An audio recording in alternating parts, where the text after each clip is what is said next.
At 8 o'clock, we got Washington, who's 3-1. Sherman to Rutgers, who's 3-0. Rutgers favored by 1.5 points on Fox. Will Rogers has gone 84 of 111, thrown for 1,048 yards, 8 touchdowns, 0 interceptions. Jonah Coleman has had 56 carries for 373 yards and 4 touchdowns. Giles Jackson's had 27 catches for 342 yards and a touchdown. Ethan Kaliakmanis has gone 45-72, thrown for 646 yards, 6 touchdowns, 1 interception. Kyle Monangai has had 72 carries for 457 yards and 5 touchdowns on the ground.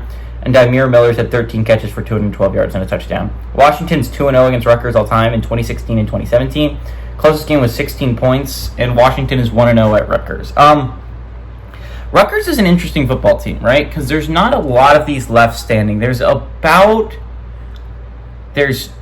in the Big Ten, there's 2 in the ACC, there's 1 in the Big 12, and there's 1 in the Pac-2. And I'm talking about undefeated teams that are Power 4 football teams that are, well, I consider Washington State basically a Power 4. They were a Power 5 last year. This is still a very good program, and they deserve consideration for an at-large bid if they have a good enough season. But those are the undefeated teams that are Power 4 level that are not ranked.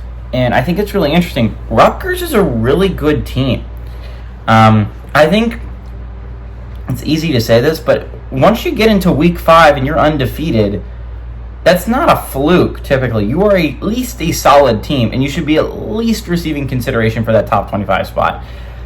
I think if Rutgers wins this week, they will be in the top 25. I mean, I'm not for sure on that, because you need top 25 teams to fall out, and while one is guaranteed, there will be arguments for the other undefeated Power 4 teams, if they can make it past this week, to also be put in that spot. But Rutgers is really solid.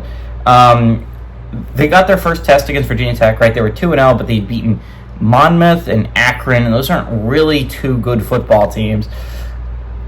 No offense to Monmouth and Akron, but those are not on the level of Power 4 competition. And then Rutgers went and played Virginia Tech, and sure, it was at home, nice confines, and they almost let a 16-point lead slip away, but they found a way to regroup after letting the Virginia Tech tie the game, and they went down, they got a field goal, and that ended up winning them the football game, right? So that was a big game for Rutgers. Washington had a nice opening game for the Big Ten play. Unlike 2 of their other new Pac-12 counterparts, they did not lose their first Big Ten game. They went and they absolutely dominated Northwestern. Now, to be fair, Northwestern, in my opinion, is expected to be one of the worst teams in the Big Ten this year, but they still went out and they absolutely dominated a Northwestern team. Washington has looked solid. They got really unlucky against Washington State. I think we'd be talking about them a lot differently if they didn't run a weird 4th and goal play at the 1-yard line and they had found a way to win that football game. But they didn't. They lost the Apple Cup. Now we're talking about them like this. I think Rutgers is a really good football team. I think this is going to be a really good football game. I do like Rutgers to win. I do like Rutgers to cover, though, at home.